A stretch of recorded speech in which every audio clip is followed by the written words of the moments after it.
आध्यात्मिक ज्ञान में सभी को नमस्कार। एक बार एक जिज्ञासु के मन में ओम क्या है इसके अर्थ जानने की जिज्ञासा उठी।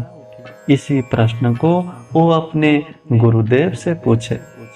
उत्तर देते हुए गुरुदेव कहते हैं, हे शिष्य, ओम ही सब कुछ है, इसी में सारा सृष्टि समाहित है। चारों वेदों की उत्पत्ति गायत्री मंत्र से हुई और गायत्री मंत्र की उत्पत्ति ओंकार से हुआ है। इसलिए उपनिषद कहते हैं वाग वै ब्रह्मेति, अर्थात वाणी यानी शब्द ही ब्रह्म है। इसके अर्थ जिस ब्रह्म से इस ब्रह्मांड प्रकट हुआ है वह ब्रह्म शब्द के स्वरूप है। इसी बात को आधुनिक विज्ञान कहते हैं। इस ब्रह्मांड की उत्पत्ति एक विस्फोट से हुआ है। जब भी कोई विस्फोट होते हैं तब शब्द निकलते हैं। इसके अर्थ यह हुआ कि विज्ञान कहते हैं इस ब्रह्मांड सृष्टि के मूल कारण एक साउंड यानी शब्द ही है। इसी बात को पवित्र बाइबल कहते हैं, in the beginning was the word and the word was with God and the word was God. यानी सबसे पहले एक शब्द ही था, वह शब्द परमात्मा के साथ था और वो शब्द ही परमात्मा थे। भगवत गीता में कृष्ण भगवान कहते हैं गिरा मस्त में कमक्षरम, यानी मैं शब्द में ओंकार हूँ। इसी ओंकार के 3 मात्राएं होते हैं, वह है अ, उ और म। अ और उ मिलने से ओ ध्वनि उत्पन्न होते हैं। ओ के साथ म जुड़ जाने से ओम प्रकट होते हैं। व्याकरण के हिसाब से हमारे मुंह से निकलने वाले शब्द 3 प्रकार के होते हैं, वह है वैखारी, मध्यमा और पश्यंती। पूरी तरह से मुंह को खोलकर जो भी शब्द हम करते हैं उसे वैखारी कहते हैं। अर्धमुद्रित यानी मुंह को आधा खोलकर जो शब्द हम करते हैं उसे मध्यमा कहते हैं। और मुंह को पूरी तरह से बंद करके जो शब्द हम करते हैं उसे पश्यंती कहा जाता है। ओंकार के पहला मात्रा अ का उच्चारण करने से वैखारी के अंतर्गत सारे शब्द इसी में समाहित होते हैं। जब द्वितीय मात्रा उ के उच्चारण करते हैं तब मध्यमा के अंतर्गत सारे शब्द इसी में समाहित होते हैं।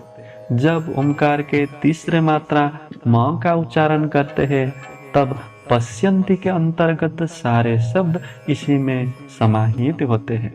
और जब हम ओम के उच्चारण करते हैं तो सारी भाषाओं की सारी ध्वनियां इसके अंतर्गत आ जाते हैं। इसीलिए ओंकार को सभी मंत्र के प्राण कहा जाता है। जिस प्रकार शरीर में प्राण ना रहने से शरीर मृत हो जाते हैं, ठीक उसी तरह सभी मंत्र के शुरुआत में अगर ओम के उच्चारण ना किया जाए तो मंत्र मृत हो जाते हैं। इसीलिए वेदों के प्रथम मंत्र के उच्चारण ओंकार ध्वनि से शुरू होते हैं।